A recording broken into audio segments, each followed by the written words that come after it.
Саламатсыздар, урматтуу мекендештер, өлкөбүздө алынган акыркы сааттагы жаңылыктар менен сиздерди тааныштырабыз. Бишкекке жаңы 20 автобус алынып келинди. Бишкек шаарына 20 жаңы автобус келди. Бул тууралуу кала мэриясына маалымдашты. Автобустун узундугу 10,5 метр, ал газ кыймылдаткычы менен жүрөт. Транспорт 75 адамды ташууга ылайыкталган. Анын 26 орундук, бир орун мүмкүнчүлүгү чектелген адамга арналган деп билдирди мэриядан. Жакында Борборго дагы 100 автобустун алынып келиниши күтүлүүдө. Эсиңиздерге салсак, президент Садыр Жапаровдун буйругу менен автобустарды сатып алуу үчүн шаардык бюджеттен 1 миллиард сом бөлүнгөн. Актер Чыңгыз Мамаев үй камагына чыкты. Бүгүн 11 январда актер Чыңгыз Мамаев үй камагына чыкты. Бул тууралуу Сереп медиа маалымат агенттигине анын жактоочусу билдирген. Бишкек шаардык соту Кыргыз Республикасынын эмгек сиңирген артисти Чыңгыз Мамаевдин кылмыш ишин карап чыгып, анда тергөө органдары тарабынан бир катар мыйзам бузуу болгонун, ошондой эле кылмыш ишинде Чыңгыз Мамаевдин күнөөсү бар экенин жетиштүү далил болбогонун жана Чыңгыз Мамаевдин укуктары бузуу жолу менен тергелгенин аныктап, сот залынан бошотту, деди жактоочусу. Өткөн жылдын апрель айында актер кылмыш жаза кодексинин 155 беренеси сексуалдык мүнөздөгү зомбулукка аракеттер боюнча шектүү катары кармалган болчу. Декабрь айында Бишкектин Свердлов райондук соту актерго карата козголгон кылмыш ишинин материалдарын тергөөдөгү кемчиликтерди толтуруу үчүн жөнөткөн. Кийин Чыңгыз Мамаев президент Садыр Жапаровго сот адилеттүү болот деп ишенген, бирок сабырым түгөндү деп кат жолдогон эле.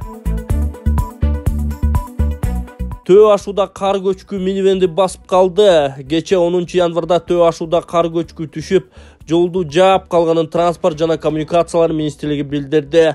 Маалыматка ылайык, Бишкек Ошуна жолунун 132 чакырымында көлөмү 4000 метр куб кар көчкү түшкөн. 2 сааттын ичинде транспорттун бардык түрлөрү үчүн кыймыл толугу менен жабылган. Кар көчкү бир минивенди басып калган, бирок аны жакын жерде жүргөн Транспорт министрлигинин кызматкерлери тез арада чыгарып алышкан. Жабыркагандар жок деп билдирди министрлик. Учурда ашуудан жеңил унаалар гана өткөрүлүп жатат. Депутат Эмил Жамгырчиев жумушка чыгып УКМКга ыраазычылык билдирди. Жогорку Кеңештин депутаты Эмил Жамгырчиев бүгүн жумушка чыгып 1,5 айдан бери каякта жүргөнү тууралуу маалымат берген.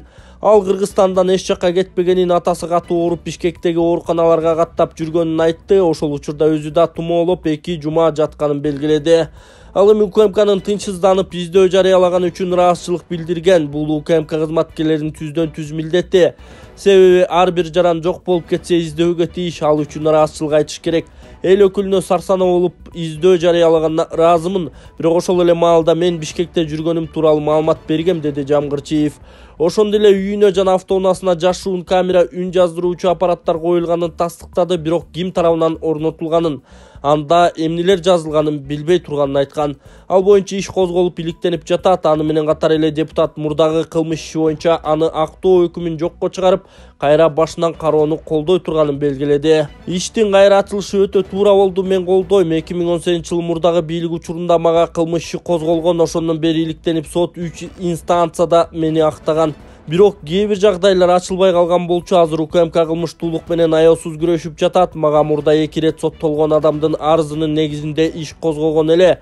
Бул өтө жаман практика. Контрабанда менен күрөшкөндөрдүн шагын сындыруу үчүн колунда жок бирөөгө акча берип чиновникке жалаа жаптырып жатпайбы? Эми сотто анын артында кимдер турат, контрабанданы кимдер калкалайт деген суроолорго жооп алабыз.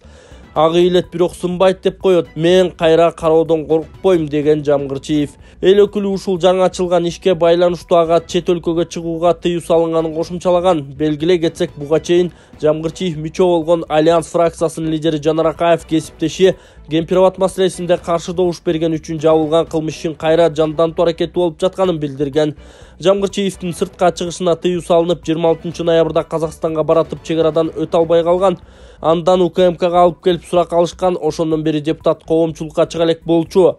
Көп өтпөй башкы прокуратура Жамгырчиевди актоо өкүмүн жокко чыгарууну талап кылып, жогорку сотко кайрылган. Эмил Жамгырчиев 2020 жылдын октябрында Финполдо жетекчинин орун басары болуп иштеп жатканда пара алган деп УКМК тарабынан кармалган. Кийин ал мамлекеттик бюджетке 20 миллион сом төгүп, соттон акталып чыгып кеткен.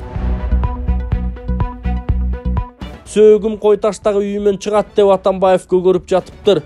Атамбаевдин сөөгү Койташтан чыгабы? Койташтагы Алмазбек Атамбаевдин үйүн жерин Сооронбай Жээнбеков президент кезинде конфискациялап мамлекетке алып койгон. Социалдык демократтар ошондон бери катуу иштешүүдө. Үйдүн каттоосу татаалдашып, мыйзамдык жагынан дагы деле талаш жаралып, эки анчы суроолор коюлуп келет. Бул боюнча карама-каршы пикирлер да уланууда. Саясатка айланып бараткандай. Ал эми Алмазбек Атамбаев сөөгүм Койташтагы үйүмөн чыгат деп көгөрүп жатыптыр. 4 жылдан ашык убакыттан бери түрмөдө отурган экс-президент барган сайын чыйралып, ден соолугу начарласа да тырышып акыры актала турганын, бийликке каршылык көрсөтүүдөн кайтпасын байма-бай билдирүүдө. Күрөшүүнүн натыйжасы жаңырган жылда кандай жаңылыктар менен коштолот, аны убакыт көрсөтөт деп жазган Арба Кейжи сайты.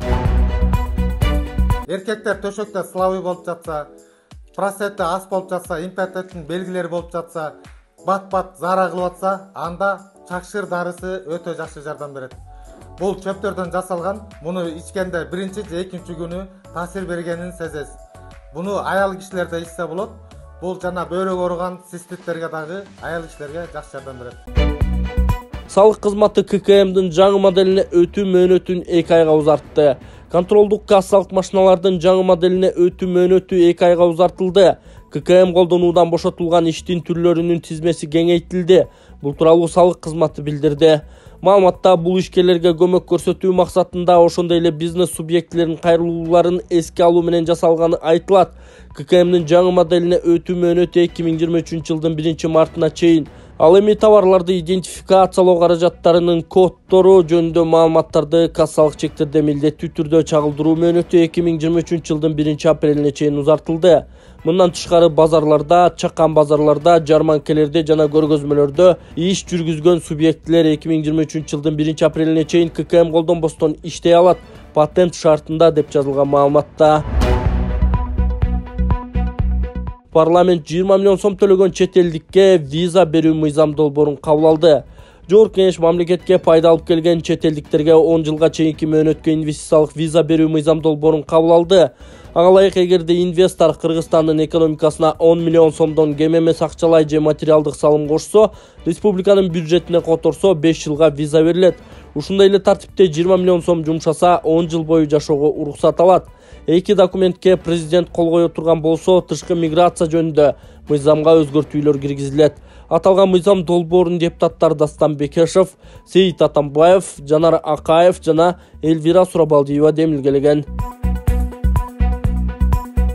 Памирдеги кыргыздар вирустук инфекциядан улам каза болду деген маалымат текшерилет. Афганистандын Памир өрөөнүндө вирустук инфекция жайылып, анын кесепетинен этникалык кыргыздар арасында бир нече өлүмдүн катталганы айтылды. Бул маалыматты Кыргызстандын Кабулдагы элчилиги текшерүүгө алганын Тышкы иштер министрлигинен кабарлашты. Телефон байланышы жок болгондуктан чоң Памирдеги этникалык кыргыздардын абалын тактоо максатында жерине элчиликтин ишенимдүү өкүлү жөнөтүлдү. Кичи Памирде абал тынч, вирустук оорулардын кур чочогу аныкталган жок. Кыргызстандын Тышкы иштер министрлиги жана Кыргызстандын Афганистандагы элчилиги бул маселени көзөмөлгө алды жана афган кыргыздарынын Кыргызстандагы өкүлү менен байланышта деп айтылат Тышкы саясий ведомствонун билдирүүсүндө. Ишсиз калышат. Бекешев таксини лицензиялоо жөнүндө мыйзам долбоорун сынга алды. Таксини лицензиялоо жөнүндөгү мыйзам долбоорун кабыл алуу паракорлукка жана таксисттердин митингине алып келиши мүмкүн. Мындай пикирин депутат Дастан Бекешев Telegram каналында билдирди. Бул мыйзам долбоорун жаңы деп айтууга болбойт. Транспорт министрлиги буга чейин деле бир нече жолу таксисттерди көзөмөлдөгүсү келген демилгесин сунуштаган. Бул жолкусун мыйзам долбоорун ийим демилгелеп, парламенттин 2 комитети милицияны колдоп берди деп жазды Бекешев.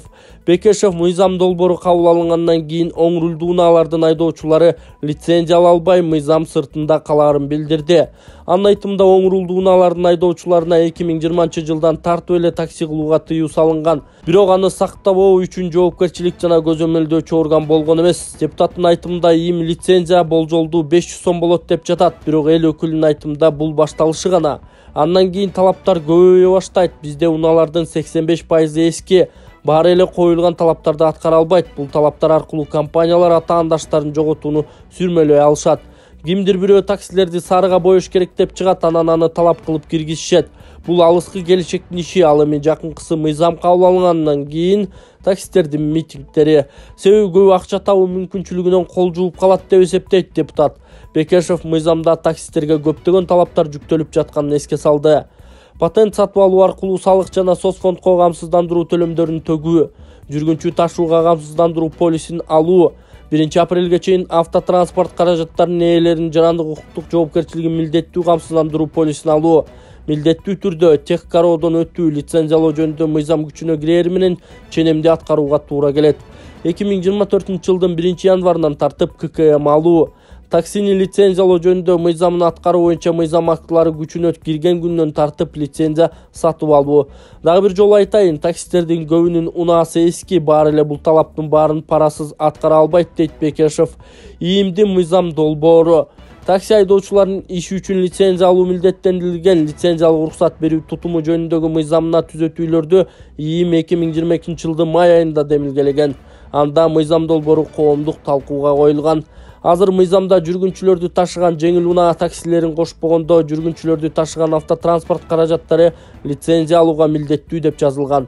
ИИМ таксини милдеттендирбеген, бул боштукту алып салууну сунуштап жатат.